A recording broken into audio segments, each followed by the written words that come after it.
Hello मेरे प्यारे प्यारे स्टूडेंट्स, कैसे हैं आप सभी। मैं उम्मीद करती हूँ कि आप सभी बहुत अच्छे होंगे। मेरा नाम जोया है और यहाँ पर हम बीएमएलटी डीएमएलटी स्टूडेंट्स को पढ़ाते हैं।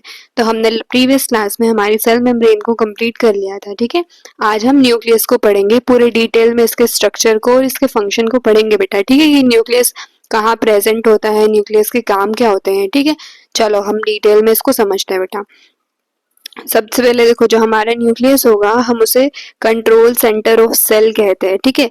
हमारा जैसे ब्रेन होता है, ठीक है, वो हमारी पूरी बॉडी के सिस्टम को कंट्रोल करता है ना, वही हमारे बॉडी को मैसेज पहुंचाता है कि हमें ये करना है, अब ये करना है। वैसे ही जो हमारी सेल है उसका कंट्रोल सेंटर हमारा न्यूक्लियस होता है, ठीक है। न्यूक्लियस में ही हमारे जेनेटिक मटेरियल्स पड़े हुए होते हैं, वहीं पे हमारा जीन एक्सप्रेशन चलता है, ठीक है। तो ये सारी चीजें हमारी न्यूक्लियस हमारे सेल की कंट्रोल करता है, ठीक है बेटा। चलो डेफिनेशन पढ़ लेते हैं इसकी। The nucleus is a double membrane bound organelle that contains the genetic material DNA. Okay जो हमारा न्यूक्लियस होता है बेटा वो डबल मेम्ब्रेन बाउंड ऑर्गेनेल होता है, ठीक है। बेसिकली हमने देखा है कि जो हमारी सेल है, ठीक है, उसके ऊपर एक मेम्ब्रेन प्रेजेंट होती है, जैसे ये हमारी सेल है ना, ये सेल की मेम्ब्रेन है बेटा। तो ये सिंगल है, लेकिन जो हमारा न्यूक्लियस होगा, ठीक है, जो न्यूक्लियस होगा वो डबल मेम्ब्रेन बाउंड स्ट्रक्चर होगा बेटा, ठीक है। डबल लेयर होगी इसके ऊपर। और ये क्या कंटेन करके रखता है बेटा, ये कंटेन करके रखता है जेनेटिक मटेरियल को।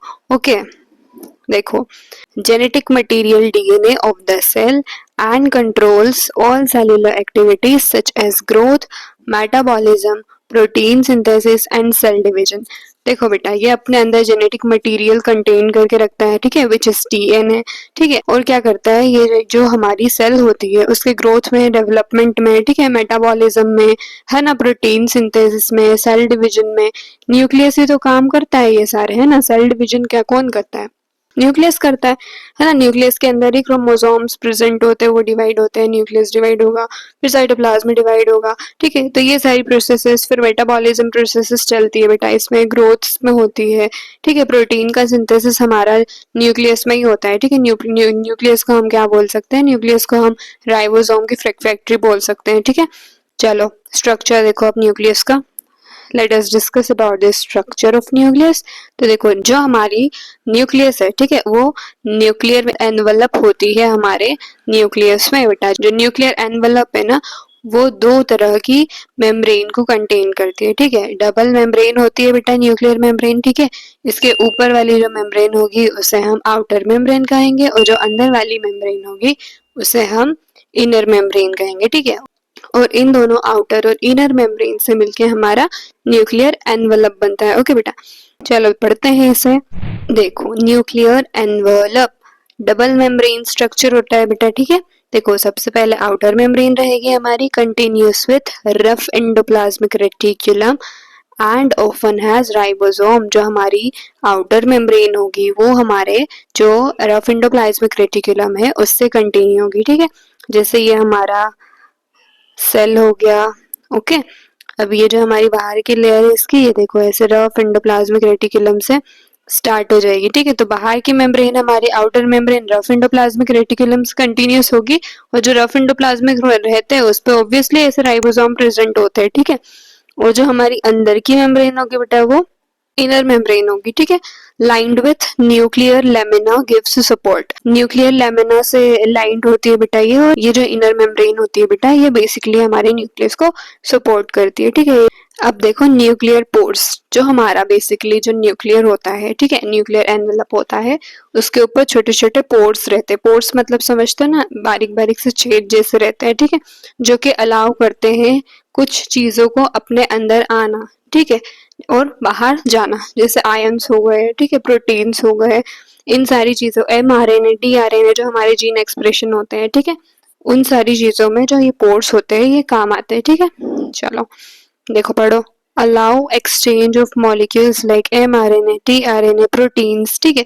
तो ये mRNA tRNA proteins, ions, enzymes, ठीक है, इन सारी चीजों को ये अपने अंदर, ये देखो ये पोर्स है बेटा, ये दिख रहे हैं आपको, ये देखो, इसके अंदर से ही जो हमारे, ये हमारा साइटोप्लाज्म है ना, ये हमारी सेल है, ये हमारा न्यूक्लियस एनवलप है, इसके ऊपर ऐसे ऐसे छेद रहते हैं, ठीक है, पोर्स रहते हैं, जिससे ये जो साइटोप्लाज्म का कंटेंट है वो इस पोर्स से फिर होकर हमारे न्यूक्लियस में आ जाता है। ओके बेटा, तो ऐसा होता है। Now nucleoplasm, gel like fluid inside the nucleus. जैसे हमारा साइटोप्लाज्म होता है, हमारा साइटोप्लाज्म एक जेल लाइक स्ट्रक्चर होता है, ठीक है, एक लिक्विड स्ट्रक्चर होता है। तो जैसे हमारा साइटोप्लाज्म होता है वैसे ही न्यूक्लियस का न्यूक्लियोप्लाज्म होता है, वो भी एक जेल लाइक फ्लूइड स्ट्रक्चर होता है न्यूक्लियस के अंदर। ओके, आई होप क्लियर हुआ होगा। सी न्यूक्लियोप्लाज्म क्या पढ़ा था हमने? Gel like fluid inside nucleus, ठीक है। जो न्यूक्लियस का जैसे साइटोप्लाज्म होता है, हमारा सेल का साइटोप्लाज्म वो भी लिक्विड फॉर्म में होता है, वैसे ही न्यूक्लियस का न्यूक्लियोप्लाज्म होता है, वो भी एक जेल लाइक स्ट्रक्चर होता है, ठीक है। contains enzymes, nucleotides and ions for nuclear metabolism. अब ये जो न्यूक्लियोप्लाज्म होता है वो क्या क्या कंटेन करता है? एंजाइम्स प्रेजेंट होते हैं, है ना, न्यूक्लियोटाइड्स प्रेजेंट होते हैं उसमें, आयंस होते हैं। न्यूक्लियर जो हमारा न्यूक्लियर मेटाबॉलिज्म होता है बेसिकली ये उसके लिए रिस्पॉन्सिबल होता है। ओके, जैसे साइटोप्लाज्म में सेल ऑर्गेनल सस्पेंडेड रहते हैं, वैसे ही न्यूक्लियोप्लाज्म में ये सारी चीजें होती है, ठीक है। Now see chromatin. अब बेटा क्रोमैटिन क्या होता है? क्रोमैटिन बेसिकली एक थ्रेड लाइक स्ट्रक्चर होता है, ठीक है, हमने पढ़ाई है। ये बेसिकली बेटा एक कॉम्प्लेक्स होता है, ठीक है, डीएनए और हिस्टोन्स का, ठीक है। हमने देखा है कि ऐसे ऐसे कुछ थ्रेड लाइक स्ट्रक्चर होता है बेटा क्रोमैटिन, ठीक है। देखो, genetic material DNA plus histone proteins, ठीक है, ये बेसिकली एक जेनेटिक मटेरियल होता है। हमने देखा है कि हमारा जेनेटिक मटेरियल क्या होता है? डीएनए, ठीक है।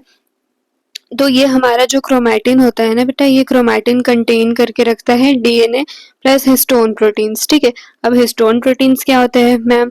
हिस्टोन प्रोटीन्स बेटा ऐसे प्रोटीन्स होते हैं जो हमारे डीएनए से बाइंड करके इनको एक ऐसे टैंगल्ड शेप प्रोवाइड करवाते हैं, ठीक है, जिसकी वजह से बेटा जो हमारे क्रोमैटिन्स है, ठीक है, वो हमारे न्यूक्लियस में आराम से रह सकते हैं, ठीक है, जो हमारे न्यूक्लियोप्लाज्म है उसमें आराम से रह पाते हैं। देखो, हमने देखा है कि जो हमारे जो क्रोमैटिन्स है वो थ्रेड लाइक स्ट्रक्चर है, वो बहुत बड़े बड़े से थ्रेड होते हैं ना, तो अगर ये हिस्टोन प्रोटीन्स नहीं रहेंगे ना बेटा, तो ये जो हमारे क्रोमैटिन थ्रेड्स है, ठीक है, ये हमारे न्यूक्लियस में आ ही नहीं पाएंगे, इतना स्पेस ही नहीं रहेगा।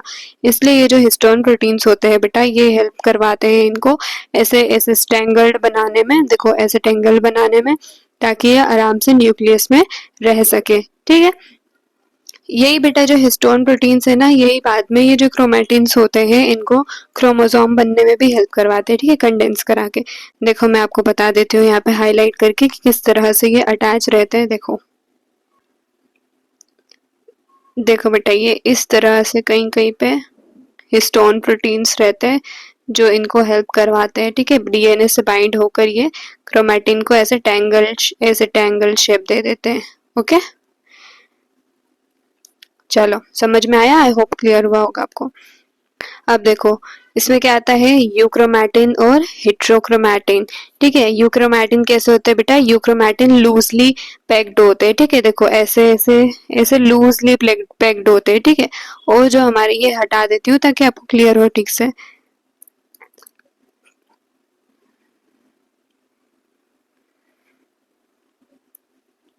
देखो बेटा, जो हमारे यूक्रोमैटिन्स होते हैं ना, वो लूजली ऐसे पैक्ड रहते हैं, ठीक है, ऐसे लूजली पड़े हुए रहते हैं, ठीक है, और यही ट्रांसक्रिप्शन करते हैं। ट्रांसक्रिप्शन में बेसिकली क्या होता है? एमआरएनए से, सॉरी, डीएनए से एमआरएनए बनता है, ठीक है, मैसेंजर आरएनए बनता है। ऐसे लूजली पैक्ड रहेंगे तो ऑब्वियसली लाइटली स्टेन्ड ही दिखेंगे बेटा वो, है ना। और ये एक्टिव रहते हैं। एक्टिव क्यों रहते हैं? क्योंकि यही जीन एक्सप्रेशन करते हैं, है ना। और ये जो हमारे हेट्रोक्रोमैटिन्स होते हैं, ठीक है, ये कैसे होते हैं? ये डार्कली स्टैंड होते हैं क्योंकि ये बहुत कंडेंस्ड होते हैं बेटा, बहुत कंडेंस्डली ये पैक्ड होते हैं, टाइट पैक्ड भी बोलते हैं, ठीक है, कंडेंस्ड रहते हैं, एकदम टाइटली पैक्ड रहते हैं, जिसकी वजह से ये जीन एक्सप्रेशन भी नहीं कर पाते हैं ना, ट्रांसक्रिप्शन ट्रांसलेशन नहीं होता है इनके अंदर, और इसलिए इनको हम इनएक्टिव डीएनए वो बोलते हैं, ठीक है। तो आई होप आपको ये क्लियर हुआ होगा, ठीक है। चलो बेटा, अब आखिरी पार्ट हमारा न्यूक्लियोलस बचा है। न्यूक्लियस में है ना, हमने सब कुछ पढ़ लिया है ना, अब न्यूक्लियोलस बचा है। चलो न्यूक्लियोलस को देख लेते हैं। चलो न्यूक्लियोलस, ठीक है, देखो dark spherical body inside the nucleus, ठीक है, ये बेटा डार्क स्फेरिकल बॉडी होती है। ये देखो, ये हमारा न्यूक्लियस है, ठीक है, ये सॉरी ये एंडोप्लाज्मिक रेटिकुलम है, ठीक है। ये देखो बेटा, ये हमारा न्यूक्लियस है, ठीक है, ये न्यूक्लियस है और ये न्यूक्लियस के अंदर प्रेजेंट होती है, ये इसका हमारा न्यूक्लियोलस है। ठीक है बेटा, ये बहुत कंडेंस्ड फॉर्म में रहता है इसलिए एकदम डार्कली स्टेंड होता है। ठीक है, तो ये हो गया हमारा न्यूक्लियोलस। ये क्या होता है, देखो site of RNA RNA synthesis, ribosomal RNA synthesis and ribosome assembly. ठीक है बेटा, ये जो हमारा न्यूक्लियोलस है यहीं पर हमारा राइबोसोमल आरएनए बनता है। ठीक है, और जो हमारे राइबोसोम्स होते हैं, ठीक है, जिनसे फर्दर आगे जाके प्रोटीन्स बनते हैं। ठीक है, तो ये राइबोसोम्स भी हमारे न्यूक्लियोलस में ही असेंबल होते हैं। ठीक है बेटा, तो देखो क्या होता है बेसिकली, मैं आपको समझाती हूँ। ठीक है, चलो मैं आपको डायग्राम बना के बताती हूँ जिससे आपको पूरी प्रोसेस क्लियर हो जाएगी। ठीक है, इसके लिए मुझे ये सब हटाना पड़ेगा। चलो देखते हैं अपन। देखो बेटा, जैसे ये हमारा हो गया क्या, न्यूक्लियस। ठीक है, ये न्यूक्लियस हो गया और ये हमारे न्यूक्लियस के अंदर हो गया हमारा न्यूक्लियोलस। ठीक है, अब बेटा ये जो न्यूक्लियस है हमारा, ठीक है, इसमें हमने देखा है कि इसमें हमारे पोर्स रहते हैं छोटे छोटे, है ना, न्यूक्लियो पोर्स रहते हैं बेटा, है ना। ये देखो, ये मान लो जैसे ये हमारी पूरी सेल है ना, ये सेल है, ये साइटोप्लाज्म है सेल का, ये हमारा न्यूक्लियस है और ये हमारा न्यूक्लियोलस है। ठीक है, तो ये देखो जैसे हमारा न्यूक्लियस है ना, इस न्यूक्लियस में बेटा क्रोमैटिन्स प्रेजेंट होते हैं, है ना। तो बेसिकली क्या होगा कि ये जो क्रोमैटिन है, ठीक है, ये क्रोमैटिन क्या करेंगे, क्रोमैटिन्स में डीएनए प्रेजेंट है ना, तो ये डीएनए क्या करेंगे बेटा, ये डीएनए हमारे एमआरएनए को बनाएंगे। ठीक है, एमआरएनए बनाया डीएनए ने, है ना, मैसेंजर आरएनए बना। ठीक है, फिर ये मैसेंजर आरएनए क्या करेगा बेटा, ये जो न्यूक्लियर पोर है ना, इस न्यूक्लियर पोर के थ्रू ये बाहर आएगा, साइटोप्लाज्म में आएगा। ठीक है, अब साइटोप्लाज्म में हमारे राइबोसोम्स पड़े हुए हैं, है ना, तो ये मैसेंजर आ रहे हैं राइबोसोम के पास जाएगा, है ना, और फिर जो राइबोसोम्स है बेटा, वो राइबोसोम्स क्या करेंगे, इस मैसेंजर आरएनए को रीड करेंगे। ठीक है, उन्होंने रीड करा मैसेंजर आरएनए को और क्या बना दिया उन्होंने, छोटे छोटे राइबोसोमल सब यूनिट्स। ठीक है, राइबोसोम्स की सब यूनिट्स बना दी ऐसी छोटी छोटी। ठीक है, ये देखो बेटा, ऐसे सब यूनिट्स बना दी। ठीक है, छोटी छोटी। अब ये राइबोसोमल सब यूनिट्स बेटा अभी भी कोई काम की नहीं है। ठीक है, किसी काम की नहीं रहेगी ये। फिर क्या होता है कि ये जो हमारी राइबोसोमल सब यूनिट्स है, अब हमें इन्हें फंक्शनल तो बनानी है। ठीक है, तो ये क्या करेंगे हम इसे, हम नहीं, ये जो खुद ही है, ये जो हमारी राइबोसोमल सब यूनिट्स है बेटा, ये खुद जाएगी साइटोप्लाज्म से, न्यूक्लियर पोर से, फिर अंदर चली जाएगी। ठीक है, न्यूक्लियस में चली जाएगी, है ना, और फिर क्या होगा, न्यूक्लियस में ही जो हमारे क्रोमेटिन्स पड़े हैं, क्रोमेटिन्स में डीएनए है, फिर वो डीएनए क्या बनाएगा, राइबोसोमल आरएनए बनाएगा, है ना। अब ये राइबोसोमल आरएनए क्या करेगा, राइबोसोमल आरएनए और जो ये राइबोसोमल सब यूनिट्स है ना, तो ये दोनों मिक्स हो जाएंगे। जैसे ये राइबोसोमल सब यूनिट्स है ना, ये राइबोसोमल सब यूनिट्स है, ये अटैच होंगी हमारी राइबोसोमल आरएनए से, है ना, आरआरएनए से, और फिर ये एक फंक्शनल प्रोटीन का सिंथेसिस करेंगे। ठीक है, प्रोटीन, फंक्शनल प्रोटीन का सिंथेसिस किया, फिर ये फंक्शनल प्रोटीन क्या करेंगे, ये आ जाएंगे हमारे साइटोप्लाज्म में थ्रू न्यूक्लियर पोर, है ना, हमारे साइटोप्लाज्म में आके फिर ये अपने अपने काम करेंगे। ठीक है, तो ऐसी होती है बेटा इसकी प्रोसेस। ठीक है, डीएनए से पहले एमआरएनए बनेगा विच इज कॉल्ड ट्रांसक्रिप्शन। ठीक है, और फिर एमआरएनए हमारे राइबोसोम के पास जाएगा। ठीक है, वहां पर राइबोसोम इस एमआरएनए को रीड करेगा और क्या बना देगा, छोटे छोटे सब यूनिट्स बना देगा। ठीक है, राइबोसोमल के। अब ये राइबोसोमल सब यूनिट्स ये बेसिकली इनएक्टिव है, अभी ये कुछ काम नहीं कर पाएंगे। ठीक है, नॉन फंक्शनल यूनिट्स है।